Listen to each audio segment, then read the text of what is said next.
I'm going to hand you over to David because really he's the man here who is going to be driving tonight's conversation. So, David, over to you. Yes, thank you very much, Mr. Joseph Otieno. Thank you, Africa in London Television, for this platform. Mr. Joseph, we really appreciate continuously our audience that has been, standing by us. More importantly, sending all their requests, because what we're trying to do here on updates on Africa security is to discuss the subjects that have been requested by the audience. Because there are so many people out there who really care about what is happening in Africa, and the role of Africans in London Television is to bring to you, an analytical, vantage point in which solutions can be procured. Africans in London Television believes that the only way that African can really progress, is if we handle our affairs, ourselves. So we really want to talk about, the situation in Ethiopia, and we can only do that by bringing together the voices of Ethiopians. These are the people who have a stake in what is going on, and they can talk about it. They can talk about it in a civil way. They can, talk about the various solutions, and they can sometimes, not most of the time, step away from the emotions and step away from their own backpacks, and procure a solution that would be good for Ethiopians. So tonight I have with me three gentlemen that are of enormous influence in their various fields of influence. I've got Dr. Nuh Hassa, who is a former University of Greenwich, but now currently with North Kent College, education professor. He's an academic. We would hear from him very soon. I've also got with me Dr. Hale Michel, who is a former professor at the University of Canada, of Gandha, of course, not Canada. He's a professor of law, and we're also going to hear from him.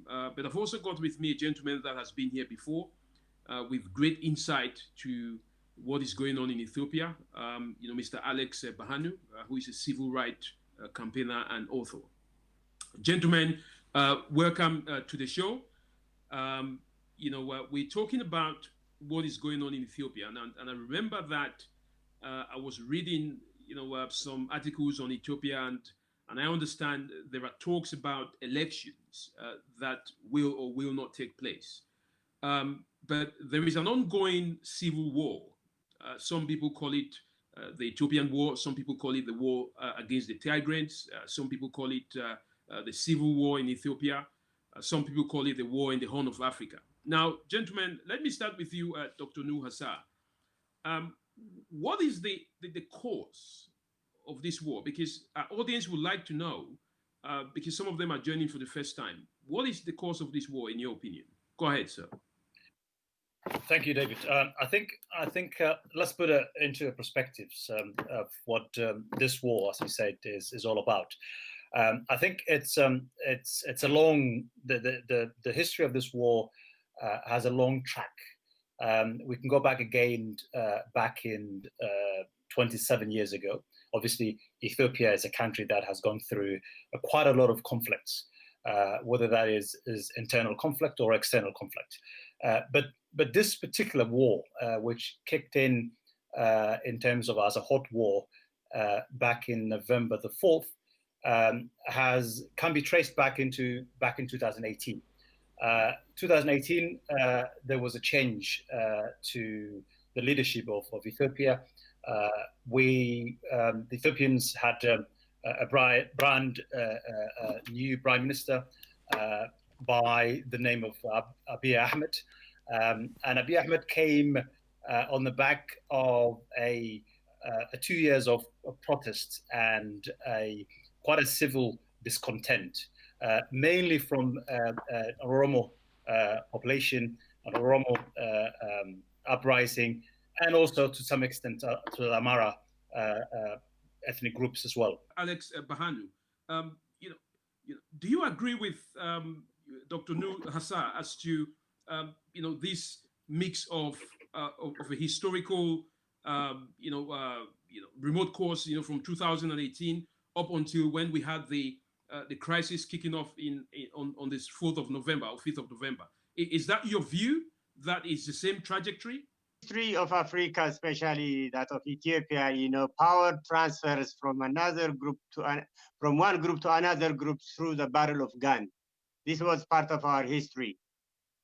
But in 1991, what has happened is the TPLF overthrew the military dictator we had, and then created a federal system whereby all the ethnic groups or ethnic nationalities, we call it, or nationals, would come together, have a share, their share of the central government. And instead of amassing all the power in its own hands, it tried to distribute, devolve power to all the ethnic groups. Now, Dr. Michel, do you agree that this is what really caused the ongoing war, or do you think there is something else to add? Dr. Noon and Alex have told us some of the causes. I think these might be the causes. But I want to turn attention to the unlikely immediate cause of the conflict. And I would say it is COVID-19, the pandemic. Had it not been for the pandemic, the election would have gone through. So the rulers in Tigray and the rulers in Addis, they would not have fought over who is a legitimate government. The conflict escalated once the election was it was not going to go on. So the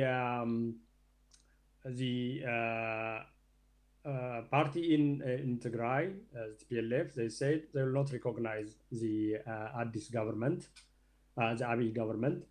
And the government in Addis said they will not recognize the newly elected Tigrayan rulers. And so this mutual denial of recognition escalated. Yeah, I mean, this is very typical, Dr. Michel, of what goes on in most African countries. It's very rare for one to really hold down on one particular cause of a war, because, of course, you have long-term grievances, you have tribal issues, ethnic issues. But for me, Ethiopia is one of those countries that, it's highly respected in the world. And one would have hoped that if there was any country that, would have avoided war, that would be Ethiopia. Because the development of the country, it's also the seat of the African Union headquarters. And we are experiencing a COVID-19 war, and a lot of people are asking the questions of if the prime minister could postpone the elections because of COVID-19, why couldn't he postpone the war because of COVID-19? Let me introduce to you my guests. I have got, I don't know, so depending on my bearings here, I have got Melat Habutu. Is that correct? Yeah, correct. Yeah. Okay. And then I've got Rita. Is it Rita Kasei? Rita Kasai. Yeah. Oh, Kasei, right. And then I have got MC Mose. MC Mose originates from Uganda. The two ladies that you're seeing here, they are from Ethiopia.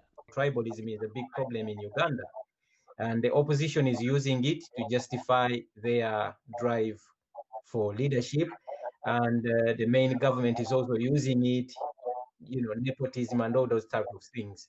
At least for you Ethiopians, you didn't get colonized, but you are more likely affected with this by the same issues that are going on, because Ethiopia is seen as a country that is more organized that compared to other countries.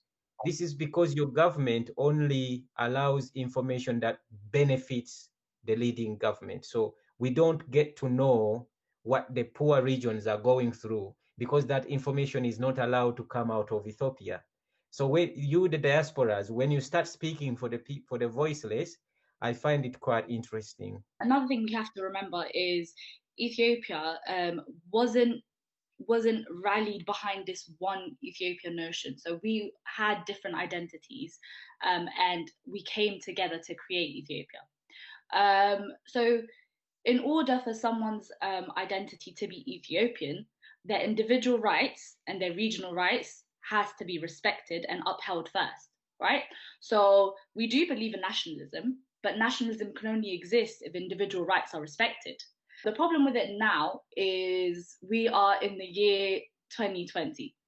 So, and as Mose pointed out, we weren't colonized. So a lot of people like to think, oh, we're, Africa's beacon of hope and land of liberty. But we have to go, if we go back to the history of Ethiopia, we had intra-colonization. So we weren't colonized by the West, but there was aspects of colonization that happened within Ethiopia by Ethiopians.